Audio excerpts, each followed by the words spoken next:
Now to another government agency in upheaval. The National Institutes of Health is in a time of deep uncertainty, and its second in command, Lawrence Tabak, has abruptly resigned. No word on why he decided to leave. It comes on the heels of a fight over funding for the NIH. A federal judge ordered the Trump administration to hold off on a plan that would cut $4 billion in funding for research at the nation's universities, cancer centers, and hospitals. The action is in response to lawsuits filed by 22 states and a coalition of universities contending that the policy was illegal and would cause cutting-edge work to cure and treat human disease to grind to a halt. And for more, we are joined now by Dr. Omer Awan, professor at the University of Maryland Medical School. Doctor, thank you so much for being here. First, can you just give us a brief overview on the National Institutes of Health and what exactly it does?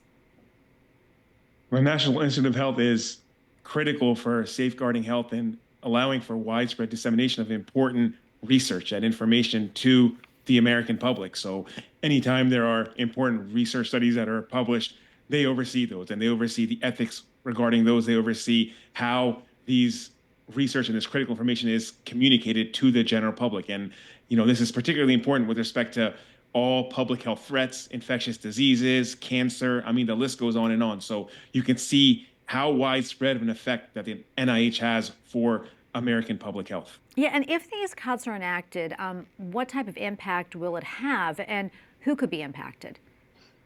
All of us would be impacted, really, if you think about it, because the impact is widespread. I mean, if we think about the threat of innovation and the threat of scientific progress being done, even if we think about, drugs for diabetes, the GLP-1 agonist drugs like Ozempic, it's because of research that we know that these are amazing drugs for helping fight diabetes. It's because of research that we know that these drugs also help with weight loss, and this could have a significant effect on the obesity epidemic when you consider that 75% of Americans are either overweight or obese. When we talk about HIV and infectious diseases, because of these drugs, now people with HIV can live longer, and this has all been done because of research. If you remember 40 years ago, having HIV was essentially a death threat. So it has widespread implications, and everyone, it's not just scientists or doctors that are going to be affected. The entire public will be affected by these cuts. I understand that these cuts specifically target indirect expenses. Can you talk to us more about that, and what does that entail?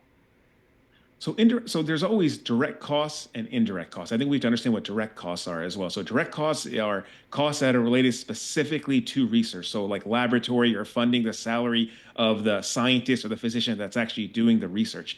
Indirect costs are not specifically related directly to the research, but they can include things like office space, heating, electricity, salary support for administrative staff. All these things are crucial to do high quality research. If we don't have funding for indirect costs, it's not very pleasant to do research. And in fact, it hinders your ability to do research, and you often can't do research. So to make a cut to 15% of indirect costs, that's significant, because remember, a lot of institutions get 65 to 70% for indirect costs. So when we're talking about millions of dollars that are being deposited for research, we're also talking about hundreds of thousands of dollars being cut per study, per research grant. So you can imagine the massive effect when you have indirect costs that are being brought down to 15%. It almost handcuffs scientists from doing research. Well, Dr. Awan, thank you so much for weighing in. We really appreciate it.